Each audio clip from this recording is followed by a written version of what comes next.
On this episode of Road Dirt, we talk to an Italian who rides a British bike across America. Stay tuned.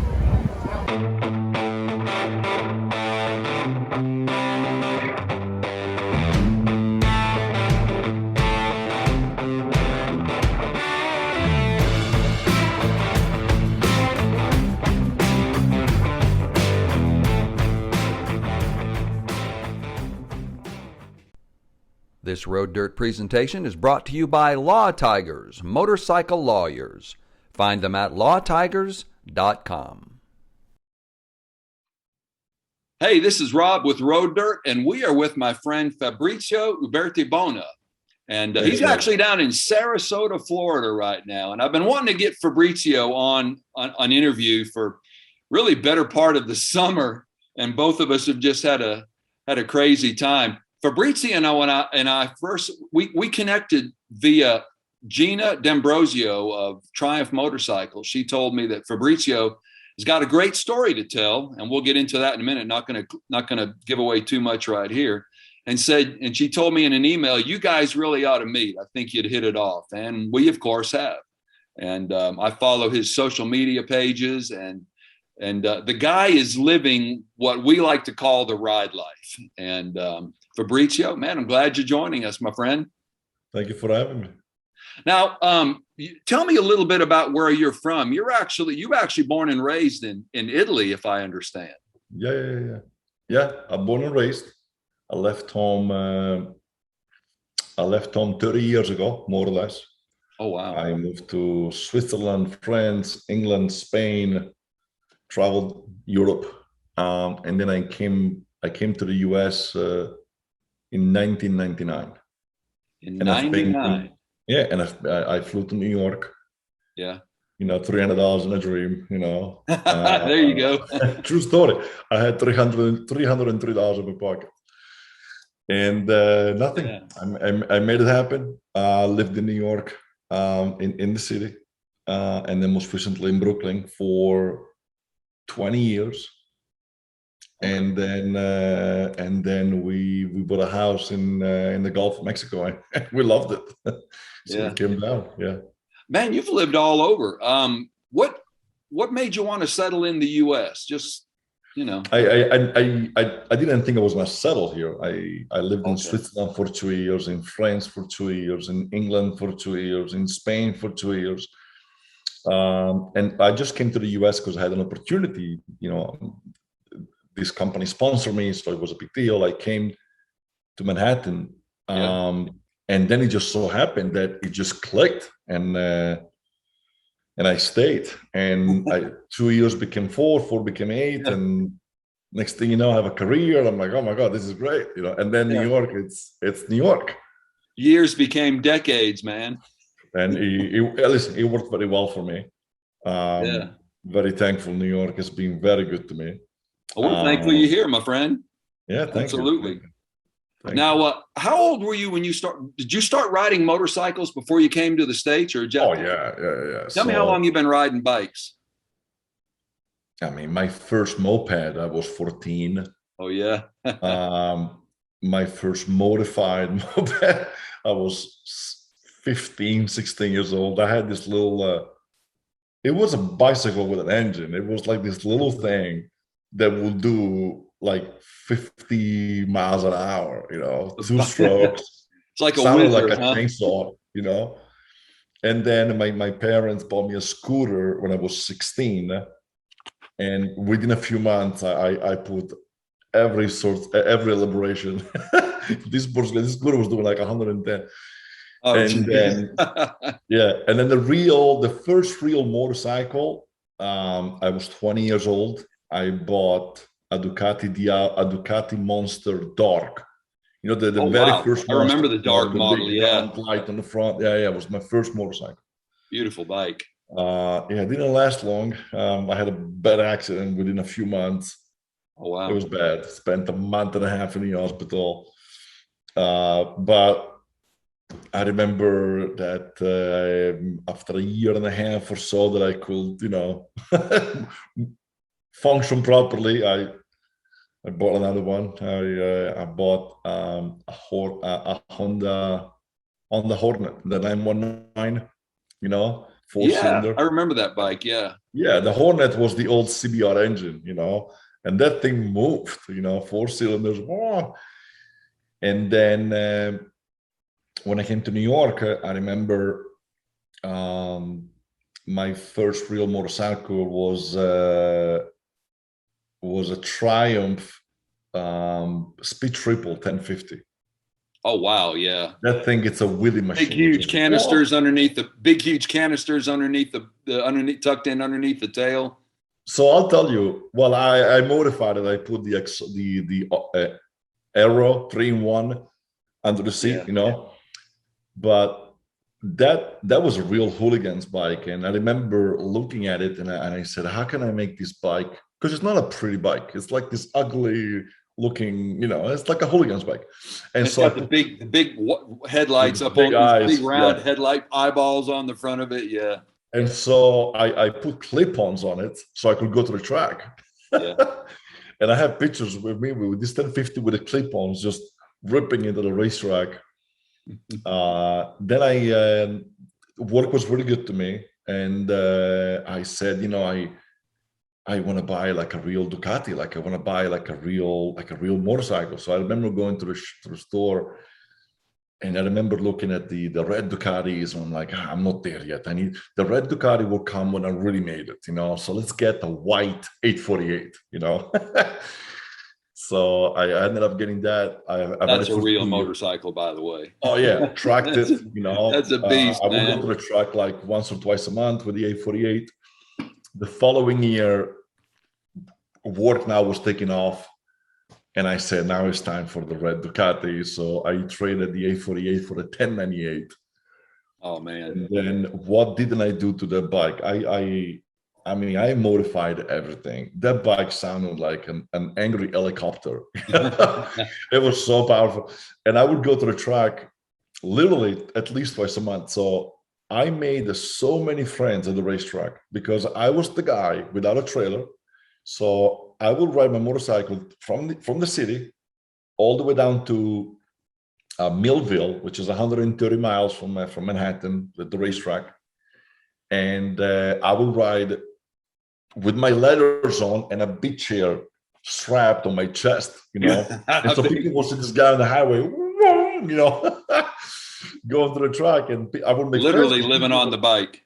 Yeah, people were like, are you the lunatic with a beach chair? Like, yeah. And so, crazy.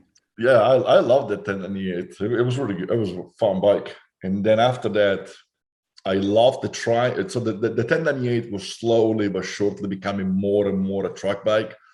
Mm-hmm. It already was. I only kept the lights and the plate, but I wanted something for the street, so I bought another Triumph Speed Triple. I really liked it. It was fun to drive, and it was a short motorcycle, so for the city it was perfect. Gosh, man. They are do everything motorcycles. We've tested the street triples a time or two and had a great time with those.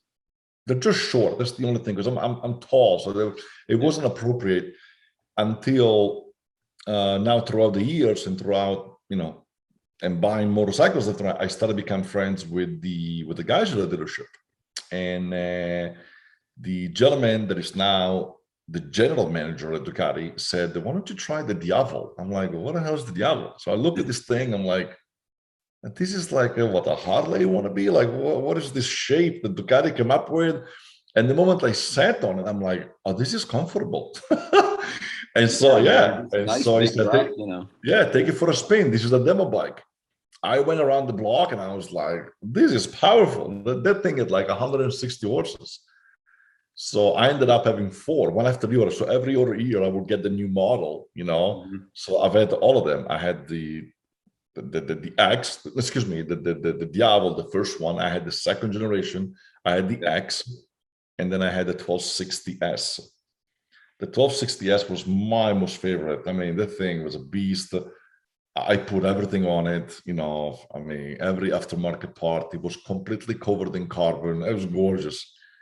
And then just recently in Sturgis, 2 years ago, I remember this one guy showing me a picture of this new motorcycle coming out, the new Rocket.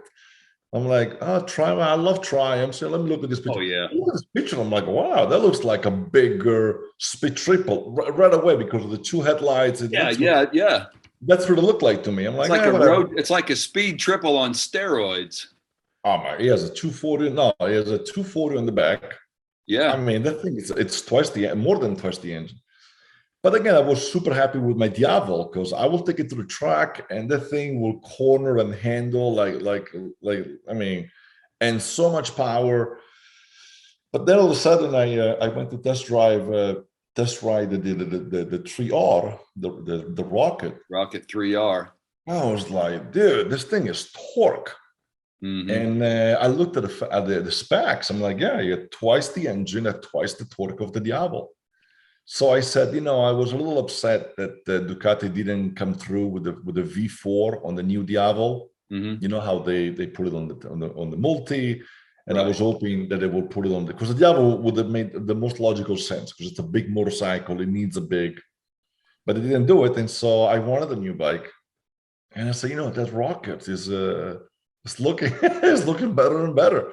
So I bought it, and I'll tell you, we just came back from a cross country trip that we do every year. Yeah. I mean, that thing was a missile, fastest bike on the road. Like Oh man. it's as fast as my Ducati, same acceleration, same everything. But on any gear, you just let go of the just all throttle out, and it just Roll in. Oh my god! It's incredible torque. We actually, and you know this because I've told you before that, we had one they gave us one for about 3 weeks and we rode the crap out of that thing. Wow. And I'm a different build than you. I'm a lot smaller. I'm like all of 5'8", 150 pounds soaking wet. And yet first day I took a ride on it, I didn't feel intimidated at all. No.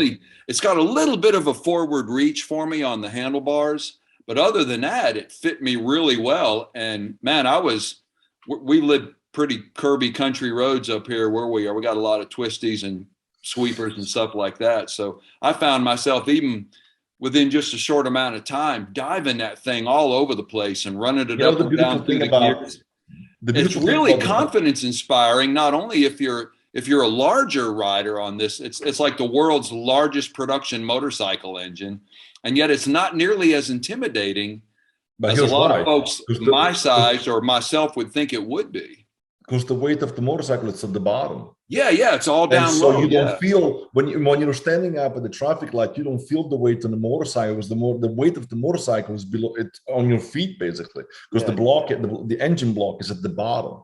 Like if you compare it to some of the Beamers that have all the fairings mounted on the handlebar, you feel the weight when you move them because they're heavy. Because the weight is up top. The way that the Triumph, the 3R was designed with a huge engine block at the bottom, so easy. And I'll tell you, I brought that thing to the track. The photographer came to me and he goes, "Were you the crazy guy with the with the red Triumph?" I said, "Yeah." He goes, "The pictures are on me today. Go. We love what you're doing." I'm like, "Great." I was ripping it. I mean, it wasn't as fast on turns because you're scraping left and right, because it's not meant to a certain degree angle, like 45 degrees you scrape. But on the straightaway, what it does. Oh my God. What's amazing to me about it is that they've actually upped the displacement over the original Rocket 3 model by I think it was like a 2300. This one's like a 2500, and yet it lost like 105 pounds, something like that. So, and I'll tell you, I modified the exhaust. I put aftermarket. You save another 30 pounds just by removing the exhaust.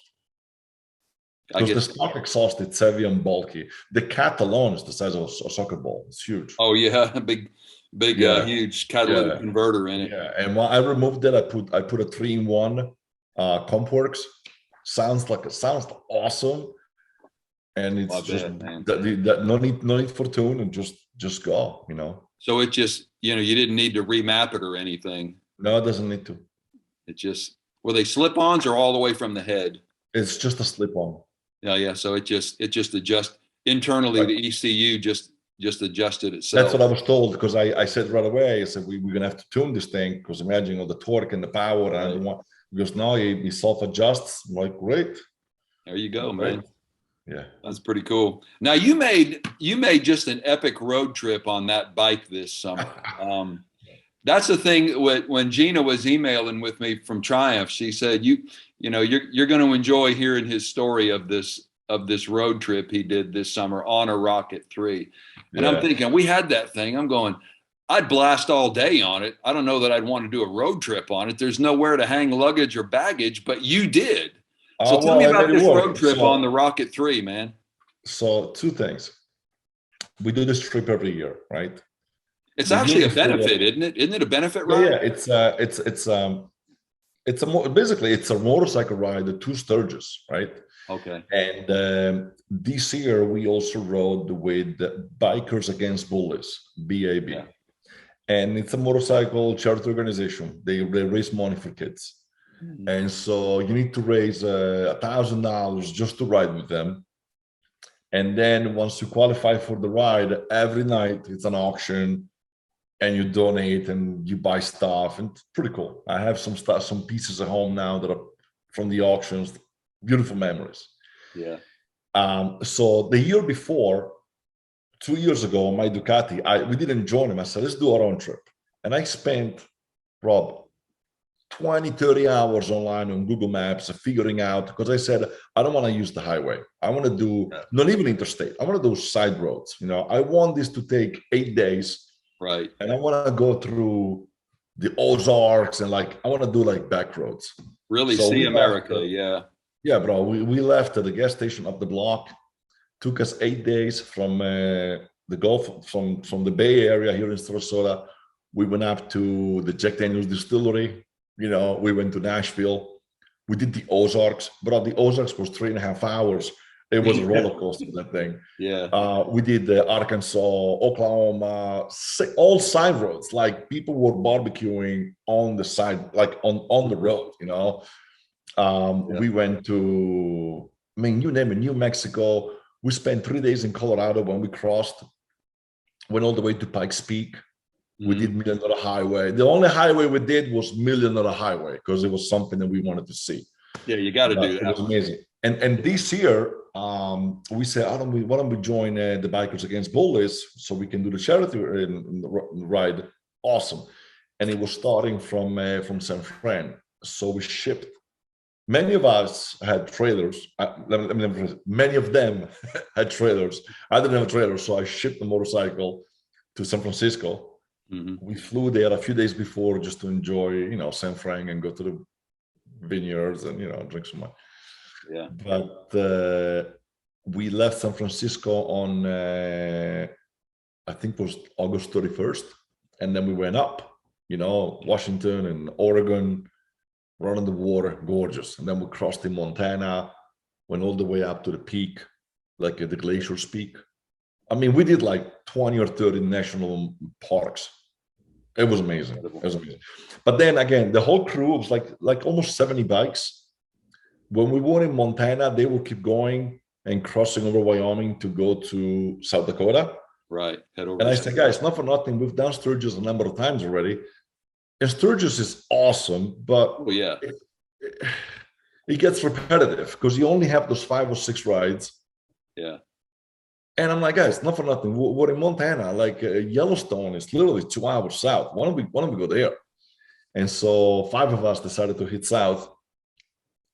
More actually, maybe a dozen. Anyway, and so we went south to Yellowstone, and we stayed in Cook City, which was, that town was a trip. It was maybe half a mile long, 75 inhabitants, no cell phone population reception. 75. 75.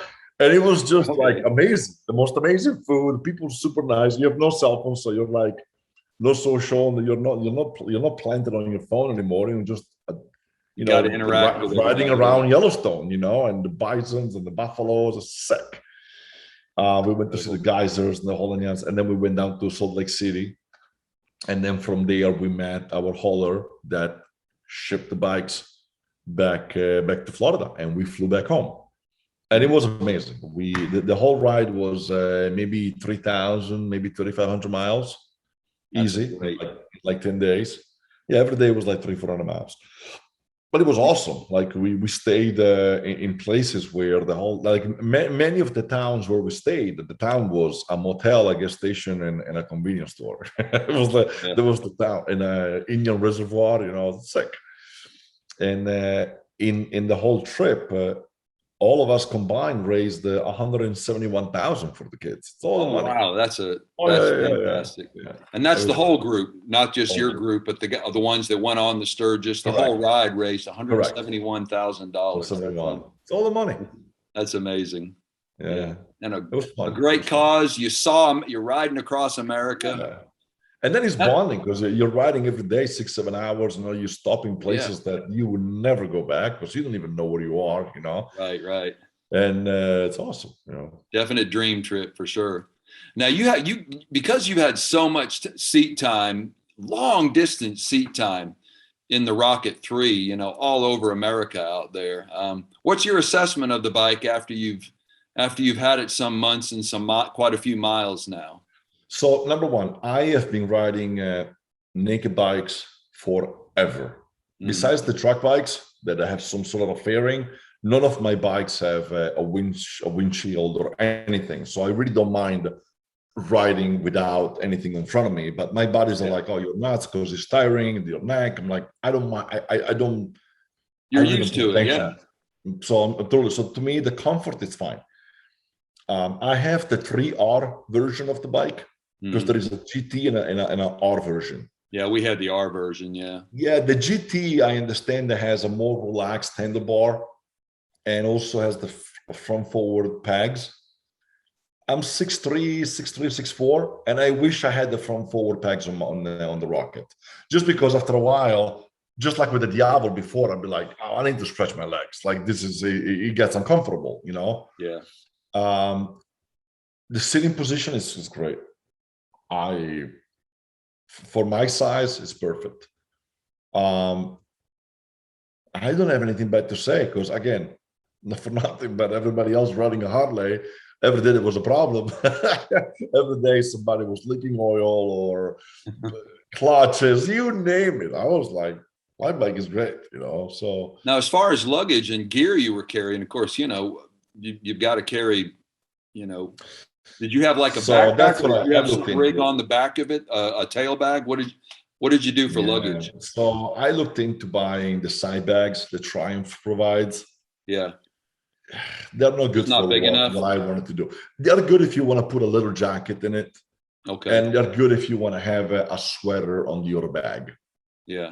But not if you want to go away for 2 weeks. Yeah. You know what I mean? Because I looked at them, and honestly, my little jacket and a sweater will fill one of the bags. Right. And then what about everything else, you know? And so I looked at different bags. And again, the Rocket is not, that is such a popular motorcycle, you know? And so there are not too many aftermarket parts. And I looked at strapping a bag to the back like I did for the Diavol the year before, but the Diavol is much wider than the back. The seat is much wider, so you can actually put something on top of it. You got a real narrow pillion in the back. Very narrow, it doesn't fit, it will slide off. Right. So yeah, because I tried that with some tail bags that I've gotten. I couldn't get anything that I felt like would fit well on the back of it. Right. So you know what I did? I ended up buying the Triumph sissy bar for their bike from the GT model. Yeah. And I mounted on it, so I had something to lean on. And then I found that this traveling bag, this motorcycle traveling bag, that somehow, some way, with bungee cords, it worked. That's good. And that's the picture that I sent you. Yeah, I saw that. I said, listen, it's a temporary solution. And the good news is we had the follow-up trailers. Mm-hmm.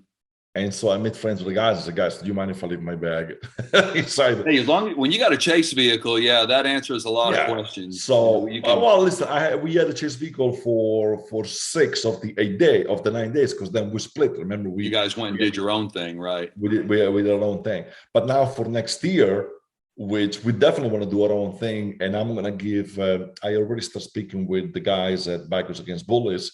I said, guys, I am the guy that spent time online looking at maps and joining local Facebook groups to figure which ones are the cool rides rather than do the highway. Because they just take the highway point A to point B. I don't want to do that. Yeah. You want to see many of my guys, many of our friends said, we don't want to do the highway. It's boring.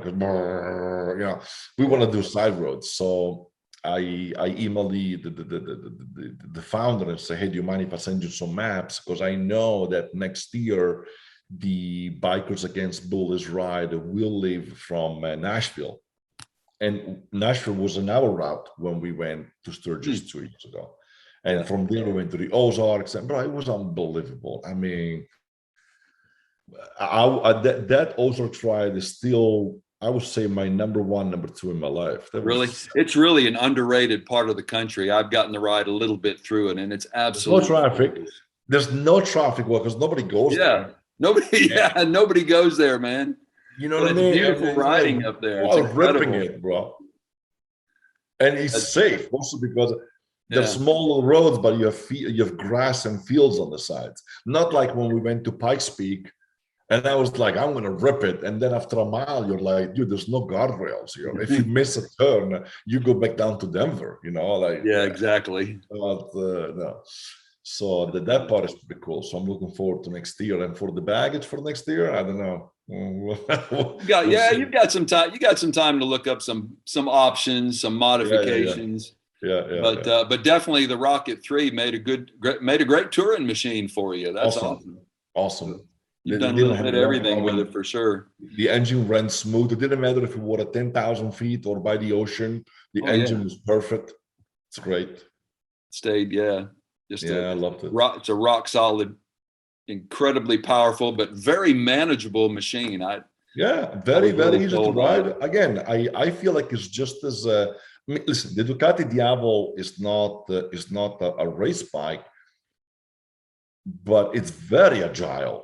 And when I bought the Rocket and I brought it to the same racetrack where I brought the Diavolo the year before, I was like, this Rocket will have no problem keeping up with the Diavolo.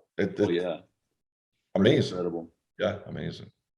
Yeah. Well, Fabrizio, you one of the things, and I think I told you this before, one of the times we were talking, I really wanted to interview you and spend some time with you, because yours to me is the quintessential American story.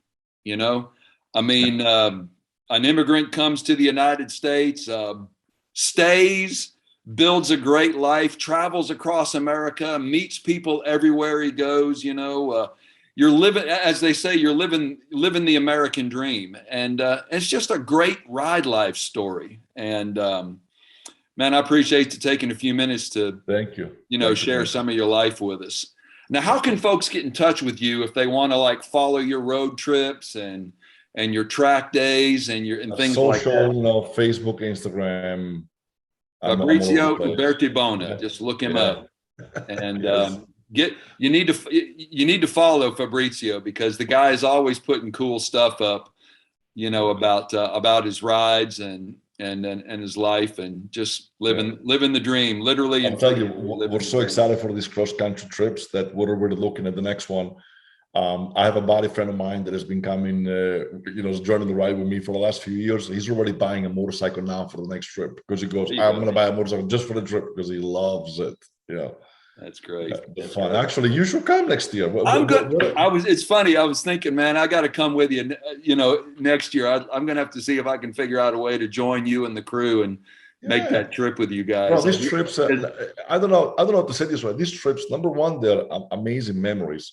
Oh yeah, and they're not even expensive, because you're traveling in the middle of the country where accommodation is, and the food is amazing, by the way. Because everywhere you go, it's like home cooking, man. Yes, little mom and pop restaurants, Yeah, the local craft beers. I'm like, oh, fantastic. Oh yeah. I got to do it, man. You've whetted the appetite. I'm going to have to. Yeah, man. Listen, we keep in touch. I'll send you the itinerary at the moment we have it. That'd be great. Yeah, of course. Well, great talking to you, my friend. Thank you so much. I Appreciate you appreciate so it. much. Thank you for the time. And this is Rob and Fabrizio. Thank you, guys. Thank Ride you. Life. Bye. Bye-bye.